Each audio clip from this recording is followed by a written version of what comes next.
Est-ce que vous en voulez au ministre Manaouda Malachi? Ah ben non, je vous l'ai dit, ne le dis pas. Il est totalement dans son rôle. C'est normal qu'il fasse ce qu'il a fait. Donc il avait le droit de vous taper un peu dessus.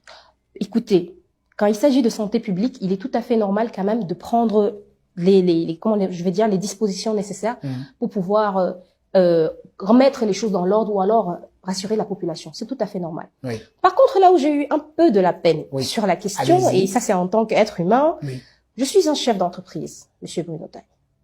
Et Nourishka a commencé franchement dans l'informel, dans rien, dans un kiosque. D'ailleurs, avant même les kiosques, je faisais des livraisons. Beaucoup de personnes qui sont en train de regarder l'émission vont reconnaître quand j'allais moi livrer chez eux. J'allais livrer moi-même, je prenais le taxi, je stoppais, j'allais livrer. Ensuite, c'était les kiosques.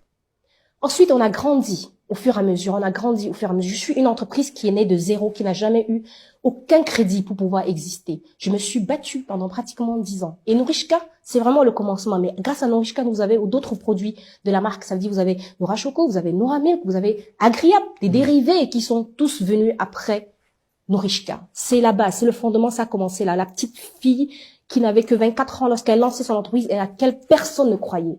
Ce qui m'a fait de la peine dans cette sortie, en réalité, bien qu'il soit totalement dans ses droits, c'est que je sois lancée à la vindicte populaire suite à un reportage français. J'aurais attendu que le gouvernement camerounais me protège d'abord, et c'est ce qu'on réclame toujours à ce qui se passe dans le gouvernement. Nous ne protégeons pas assez nos citoyens, nous ne protégeons pas assez nos projets. Pourquoi est-ce que l'avenir ou la jeunesse qui brille, qui monte en puissance, gêne autant les gens? Pourquoi est-ce qu'on veut toujours tuer l'entrepreneur? Vous savez combien c'est dur? Non, attendez, il faut que je parle. Vous savez combien c'est dur d'entreprendre au Cameroun? Vous savez 80% des entreprises qui se lancent, donc 80% des personnes qui se lancent dans l'entrepreneuriat au Cameroun échouent. Ils n'ont pas de futur. Et moi, je représente un espoir, Monsieur Jean-Bruno Tagne.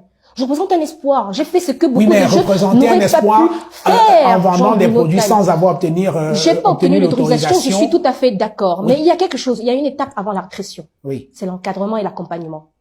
Est-ce que j'ai été encadrée? Est-ce que j'ai été accompagnée? Est-ce que j'ai reçu un avertissement? Non. J'ai été directement à la répression. Et en plus, ça s'est fait après le reportage d'une chaîne étrangère. Pourquoi vous insistez sur le fait de la chaîne Moi, je n'apprécie pas. étrangère? Moi, je n'apprécie pas. Je n'apprécie pas que l'État du Cameroun me protège, qui me lance à la vindicte populaire. Et je ne parle pas seulement de moi, je parle de tous mes frères et sœurs camerounais. Je parle de tous les Africains qui essaient de briller, mais que des étrangers essayent de briser. C'est pas normal. Nous avons un avenir à construire. Nous brillons. Nous sommes une jeunesse incroyable, talentueuse. Aujourd'hui, tout le monde veut partir en Europe parce qu'il n'y a pas d'opportunité. Encore plus dans le domaine dans lequel je suis en train de me lancer.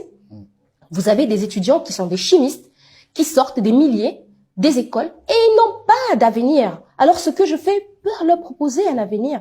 Vous avez vu l'éclosion incroyable qui s'est passée après la Covid-19, comment beaucoup de personnes se sont lancées, ils ont trouvé une voie, un métier qu'ils pouvaient créer.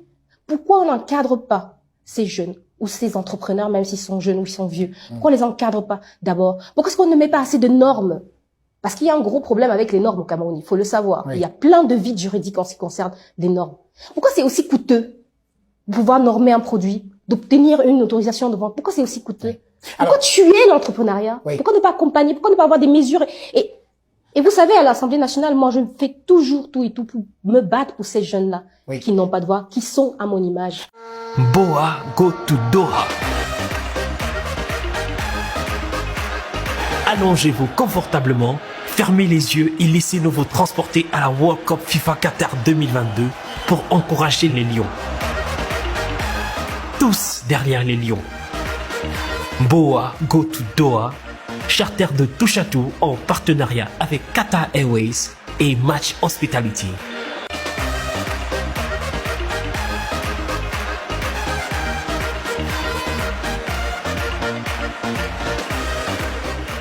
Contact à Douala au 670 51 15 98 ou le 696 40 05 31, à Yaoundé au 651 15 27 27. Boa go to Doha.